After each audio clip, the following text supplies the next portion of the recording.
Aloha, this is Rosa McAllister, and welcome back to On Being a Service Warrior, interviews with the firewalkers among us. Those who have had their struggles and yet have chosen to come out the other side into lives of service for others. Click subscribe and tap the notification bell to keep up with future episodes of this ongoing series. If this is your first time joining us, don't forget to catch up with other episodes in this series, as well as other offerings in Network's YouTube channel. Mahalo, thank you, and always remember you are the light. Be the light. Hey everybody, it's Rosa McAllister from Networks for Training and Development. And yep, it's been a little bit of a while since we brought you a new episode of our On Being a Service Warrior series. But boy, do we have a good one for you today. So I met Shawn McGill a number of years ago as we both danced in, and I think also both tried to circumvent the disability system in Pennsylvania. And in my immediate times with Shawn, I knew there was a simpatico between us. He didn't seem to easily take no for an answer, or that's the way it is, or the dreaded because that's the way it's always been done kind of response from somebody. In Shawn, I saw a very passionate and heartstrong and maybe even headstrong person, and I liked it a lot.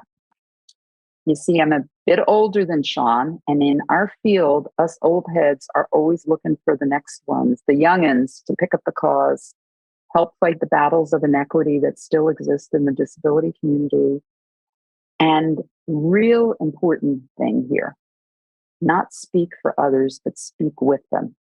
I'm going to say that again, not speak for others, but speak with them. And there's a really big difference in this. And Shawn knew this and has lived this. And honestly, Shawn has done so much more. Shawn doesn't shy away from issues or concerns or touchy subjects. I'm putting that in quotes. Instead, he takes them on professionally and squarely and is making a big difference, helping others who have been marginalized and categorized to live much happier lives. I'll let Shawn tell you more, but suffice it to say that I'm very honored to have you here today, Shawn, seriously, helping us all learn a little bit more about how we can maybe use the fires we've walked through to also be service warriors to help make this world a little bit better, spin a little bit easier. I'm not sure what, but thanks. Thanks for all you're doing, and thanks for joining us. It's a pleasure. Thank you for having me. So, I read through some of the questions and was thinking, how do I prepare for this? And I don't think there is a way to prepare, but that's sort of what I do. I shoot from the hip. Whenever you see a situation, you just evaluate it and you go with it. But hearing you talk, I felt tears sort of well up in my eyes because I never intended to step into this field. I got a job. I graduated college. I needed to work. I got a job. But there's a reason behind why we do what we do.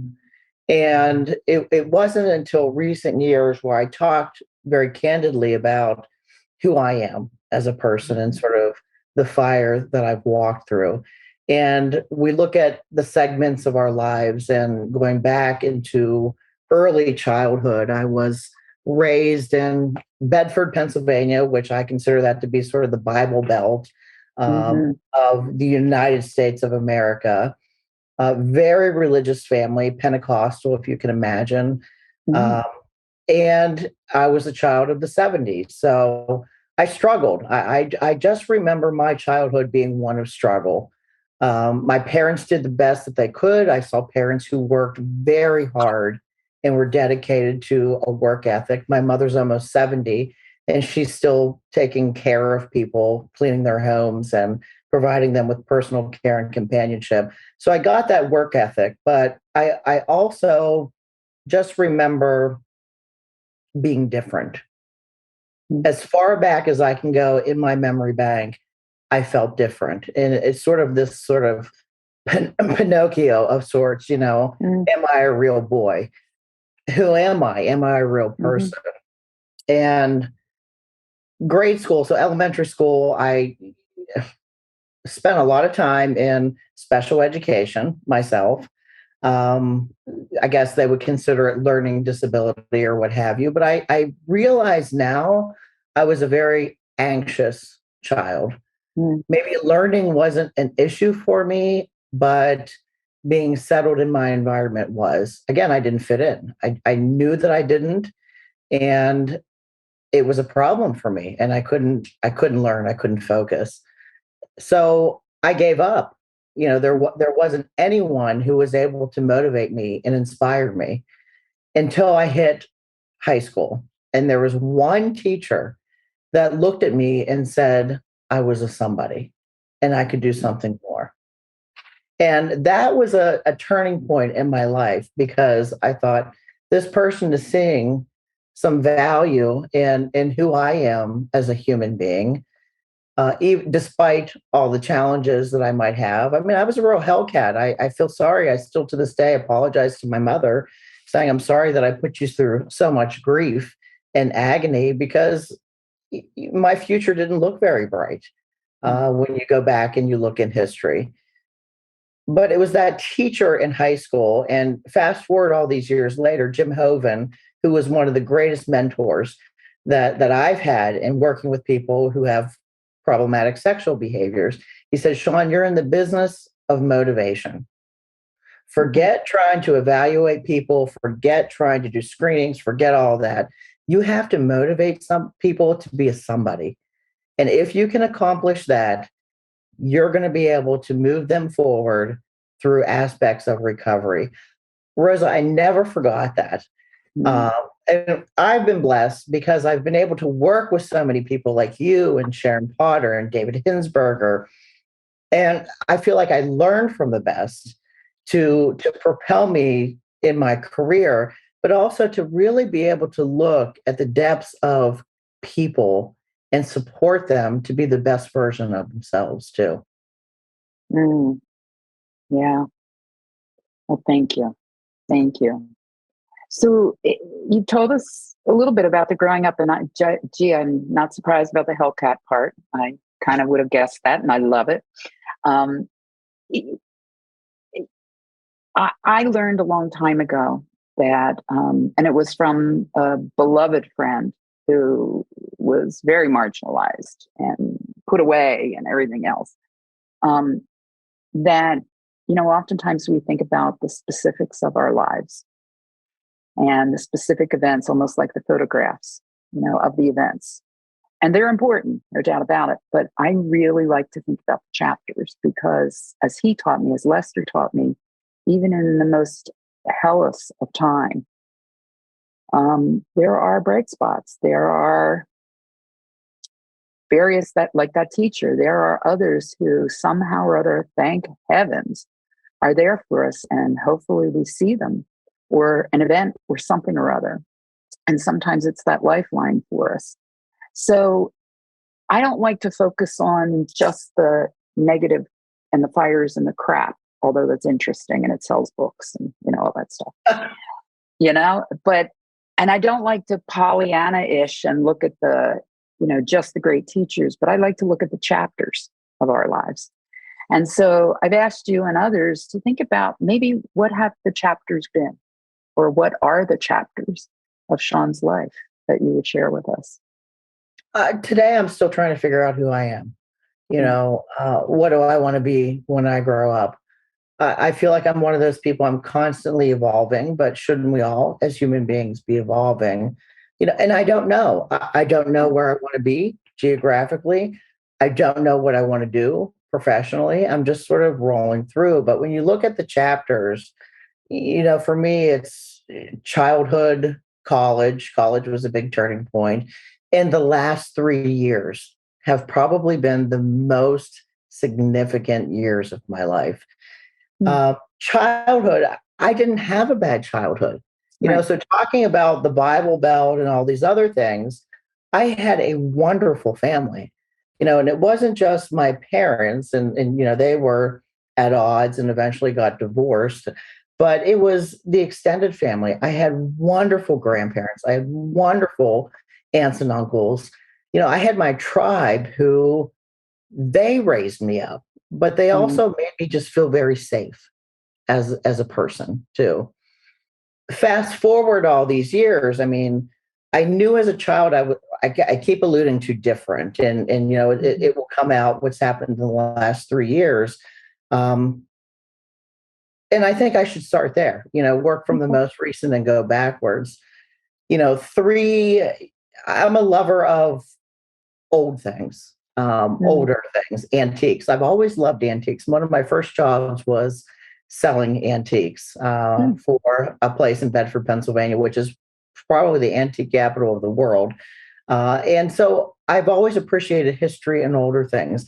That's also people, and it's mm. not some sort of weird fetish. I can sit with an older person and talk for hours because I feel like there's so much to learn by sitting and talking with an older person. One of my most favorite people was my neighbor of 10 years. I called her my best friend, and she was in her late 70s. And 4 years ago, almost exactly 4 years ago, she had a terrible accident and um, was dying right in front of us. Mm, And it rocked my whole world, not just mm, because I loved her as a person, as my friend, sort of this pseudo parent mm, that I had here, but it made me feel terrified that with her leaving, I wouldn't have anyone mm, because I felt like she saw me, she knew me, because people talk about me, they talk about the work that I do, and mhm, I'm so much more than the work that I do, but I've become known for the work that I do. mm. And I just remember Rosa like laying on the ground screaming for her not to die because I couldn't be without her. And of course she did. She passed away, and it sort of rocked my whole world. And I know people will say, well, that's weird because she wasn't related to you. And it's hard to explain the connections that we Mhm, have with people and why we have them. But I remember that moment being a turning point for me too. I was in a very unhappy marriage. And it was literally the day after when my partner at the time walked into the kitchen after I lost this person that I loved dearly, said to me, "You're nothing but a depressed workaholic."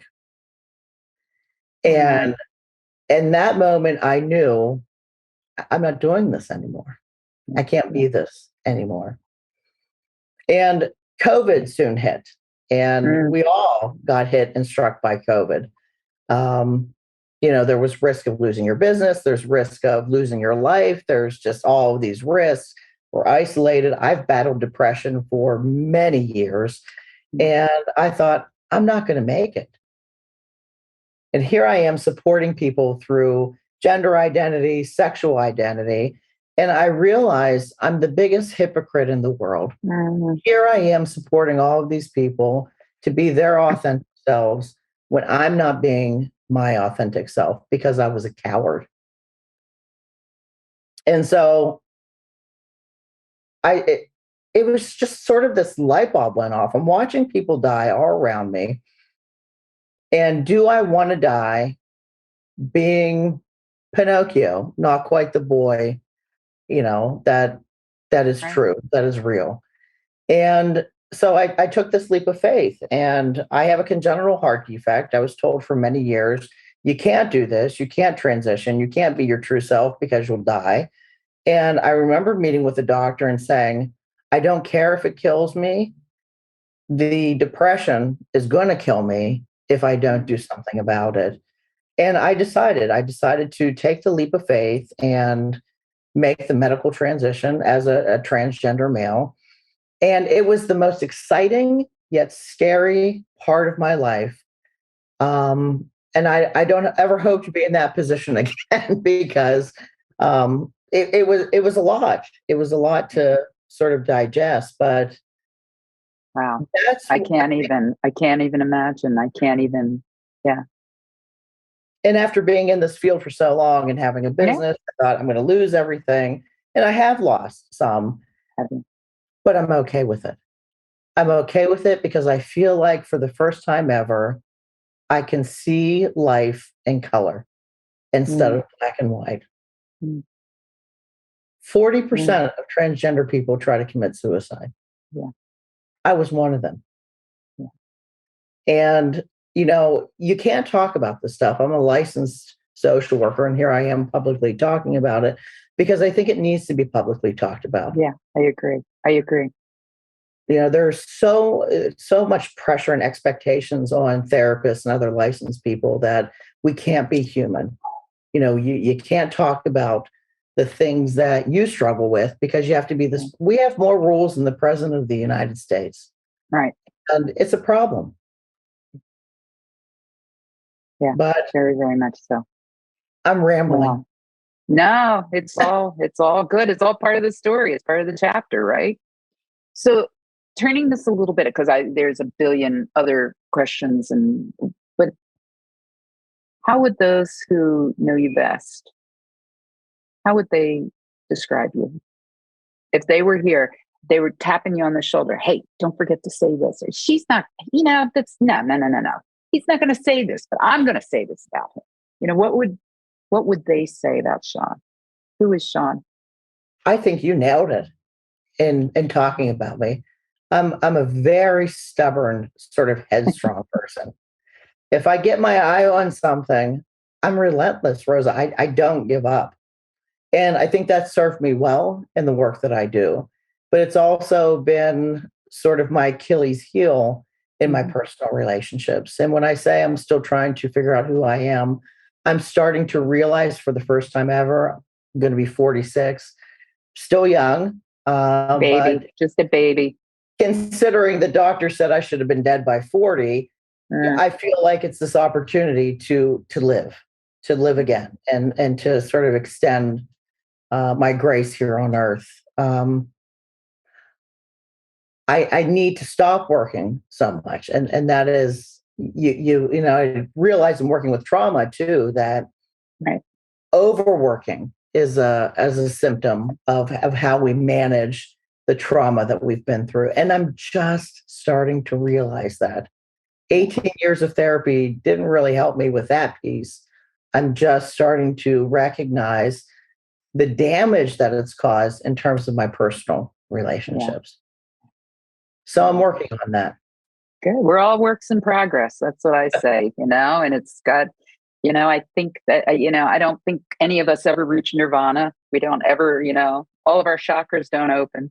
We don't become bodhisattvas. We don't become whatever. We are works in progress. And that's part of the beauty and the not so beautiful parts of us. But that's the humanness, that we see in one another. Right. Yeah. Yeah. So I'm going on with the questions, going on with our thoughts here. I mean, you've given us so much to think about. And again, thank you for sharing so openly about yourself and the struggles and the decisions that you've made, the really big ones. So these experiences, these struggles, I know some of the folks that you help and have helped and support. I may not know them personally, but I know them and I've been there. And are you too close to situations, heaven forbid? Or how is it, how have your life experiences, how have they allowed you to see other people? I mean, it probably sounds like a stupid, easy answer question, but I know it's not. I don't think there is an easy answer to it. I think before I became vulnerable and brave to make my own medical transition, I was too close to things because I was getting bitter and I was getting angry. But today, looking at people that I've supported, people who have been incarcerated, I support people who are transgender, all of whom have some form of either an intellectual disability or autism spectrum disorder. And, I do share tidbits of my life. Again, sort of, I would be told crossing those professional boundaries. Right. I feel like people need to see us as human beings too, to know that they're not alone in the work that they have to do. And I feel like sort of having walked the walk in so many ways that it helps inspire and motivate other people to keep propelling forward. Mm-hmm. You know, I can't imagine what it's like to be in the service system. I know. I have so many individuals tell me, Shawn, jail was easier than being in a group home. Oh, God. Yeah. So going back to what Jim Hovan would say, you're in the business of motivation. How do Mm-hmm. you cope with that? How do you create the goals for yourself, and not just create them, but achieve them, Right. in small incremental steps so that you have at least somewhat of a life that you envision. I don't think any of us have this perfect life. We try to No. portray it on social media, but none of us have a perfect life. But what is it that would at least give us some sense of happiness and feeling content? Yeah. And searching for that and trying not to, just give the social media image of the perfect whatever. Yeah. Yeah. So, what would be your mantra? If you had a mantra, or maybe you do have a mantra, what is your driving passion or your theme? And maybe it's changed over time. I know mine sure has. The thing that I am working on right now, and it took sort of sabotaging the a relationship with the love of my life, Mm, and just recognizing to be in the moment, to mm, try to be in the moment, and try to recognize, no matter how bad things are, or no matter how uncomfortable or scary things feel, that there is someone who loves you a great mm, deal. mm, There is that someone who is the wind behind your sails. And just trying to focus on that, because if we're constantly reaching in the past, we're going to be very depressed. If we're constantly worrying about the future, we're going to be terribly anxious. So, right now, when I'm most focused, my mantra is be in the moment, be mindful, and be present. Don't think about anything else but what's happening right now. And I've been practicing that. It's only been a couple of months, but that's been my practice. That's become my mantra, as much as I can make it my mantra, because I'm going to go insane otherwise. mm-hmm, mm-hmm. I hear you. A good friend of ours, Mary Lapis, who I also interviewed, when I was going through a really, really traumatic, hard time, she would call me up or she would send me a text message more than not. And my son, Michael, actually had my phone at that point. That's how bad the situation was. And Michael would say to me, "Okay, Mom, Mary sent a text. It says, if you haven't stood up in a while, stand up right now and put your arms up in the air." And on cue, I'd stand up, put my arms in the air, etc., and then sit down. Or a little while later, "Mom, Mary just sent a text. If you haven't gone to the bathroom in the last 2 or 3 hours, get up and go to the bathroom. And when you're in there, splash cold water on your face." Hmm. Okay. And I would just like rope. I was told what to do. Off I'd go. And it was so incredibly important and loving that she did this, because she had been through something similar herself. And she knew that my brain, like her brain, would go off into the, oh my God, what am I going to, what about this? What about that? And spin and vortex.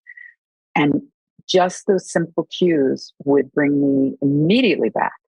And they were mostly physical things to bring me back, because otherwise, emotionally, otherwise I was spinning. So it was physical actions. And I've never forgot that. And I've used that, or variations of that, with myself and with so many people, to set reminders to myself when I know I'm starting to spin, because I can spin Exactly. really good, really, really good, um, as well as with others. And it's that, being in the moment is not easy, because our It brains are It's not easy. So anything we can do to kind of help, but I have to bring up our buddy Mary, and that she saved my butt. She really did. It's interesting to me, Rosa, working with so many people who've sort of been pioneers in the field of supporting people with disabilities. We have gone through so many trials and tribulations in our own personal lives. Mm-hmm. But people look at us as though we have sort of we're the grand wizard behind I know. And I just want people to see me as a human being. I get upset when people call me an expert. I'm not an expert because to me that insinuates I have nothing else to learn. We should constantly be learning. Yeah. But we're human. We have faults, we have deficits, we have boundaries and barriers and so many things in our own lives. And I think that's what helps us be in tune and makes us good in the work that we do too. I think so. And it's also what I think scares other professionals and other people. And that's why sometimes we hear oh, you've crossed a boundary, or that's too personal, or you shouldn't be doing that, or what have you, because if that works, if we bare ourselves, and we show our foibles and we show our wrinkles and our scars and our bullshit, and it works and it helps, then that means somebody else maybe is going to have to do that too. And I was convinced today I was going to be as raw as I could possibly be, as authentic. I'm not being PC. I'm not trying to sell anything. It's just what you see is what you get, because this is kind of where I'm at. I was warned that when you hit sort of middle age, you kind of get into that. Oh, it gets better. It gets way better. Let me tell you, when you lose the color in your hair and everything else, like, oh hell, everything starts sliding, and you're like, what the hell? Because it doesn't matter. It doesn't matter. It doesn't matter. It doesn't matter. And this other stuff does matter. And that's what makes a difference. When we have these angels or these people or whatever they are, divine interventions that come into our life, particularly when we're really struggling, it's not because they were false and phony. It's because they were real. Yeah. And they allowed us to see them. And they, as you said, that teacher saw you, and that's the most exquisite gift, I think, that we can ever get from someone, or hopefully give to someone, is to really see someone and to be seen. And the question of what's your legacy, having been so depressed. I mean, I've battled depression for almost 20 years, and I still, to this day, still battle it. But I've looked at the face of death with a congenital heart defect and depression more times than I can count. So I've often thought about what's my legacy. I used to worry, would anybody show up at a memorial service? And I always saw the people that I supported. Not anyone else. I always saw the people that I supported. And the legacy is, I saw you. Even if it's for a brief moment. And I can go back and look at pictures. My mom always was taking pictures. And even as a child, I was the kid standing with the perfect stranger, having a full-fledged conversation because I could see someone. And I don't know if that's a gift, but I know that's one of the hardest things to try to teach direct support professionals, and is to just, again, be in the moment, be mindful and present, and see someone. I think it's a gift. I mean, I would like to believe that we can teach. You and I are both in the teaching, training, helping other people learn new things, learn stuff they already knew anyway, whatever you want to call it, mode. And I hope we can teach people this. But I also believe that it's an inherent gift for some and harder for others. Well, and there's a parallel between us too, sort of the love of working with people who are non-speaking.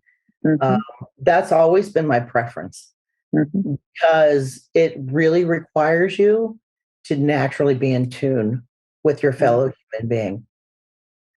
I have chills just talking about it, because you can't describe it with words until you allow yourself to experience it. Absolutely. And then when you support the gift of having a voice and hear what people say to you in return, there's nothing like it in this world. I agree. Totally. So what's next on the Shawn list? So I am working, I'm going through the Spell to Communicate training.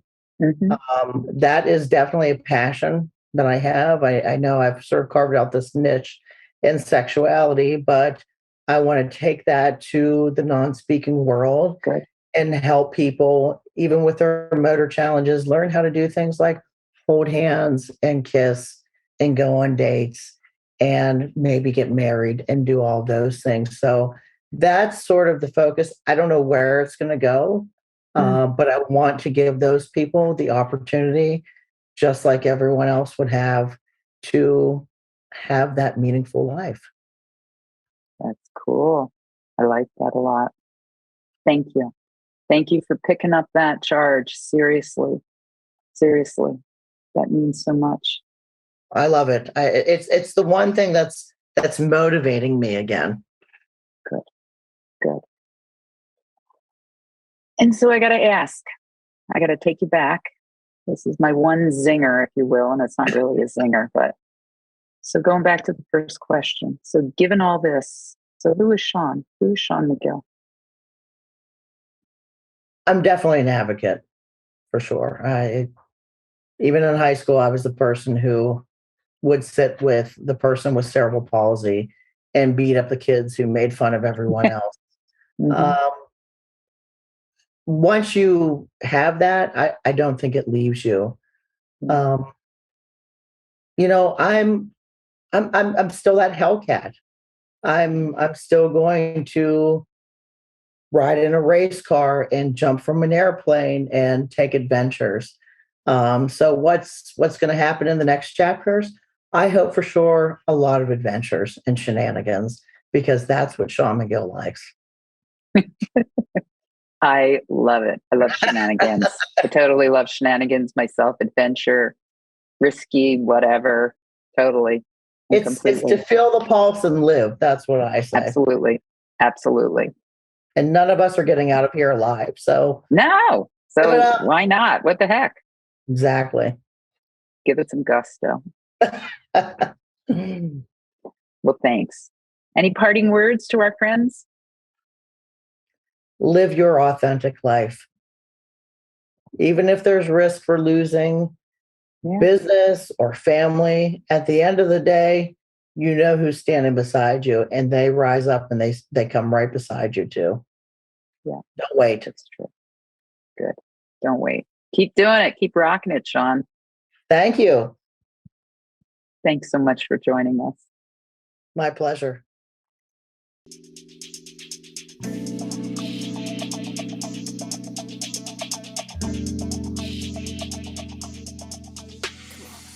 This series on being a service warrior is brought to you by Networks for Training and Development Incorporated via funding by the Philadelphia and Northumberland Counties Behavioral Health Intellectual Disability Services in Pennsylvania. Many thanks to all our guests and fellow firewalkers for sharing their wisdom, learnings, and joy with us.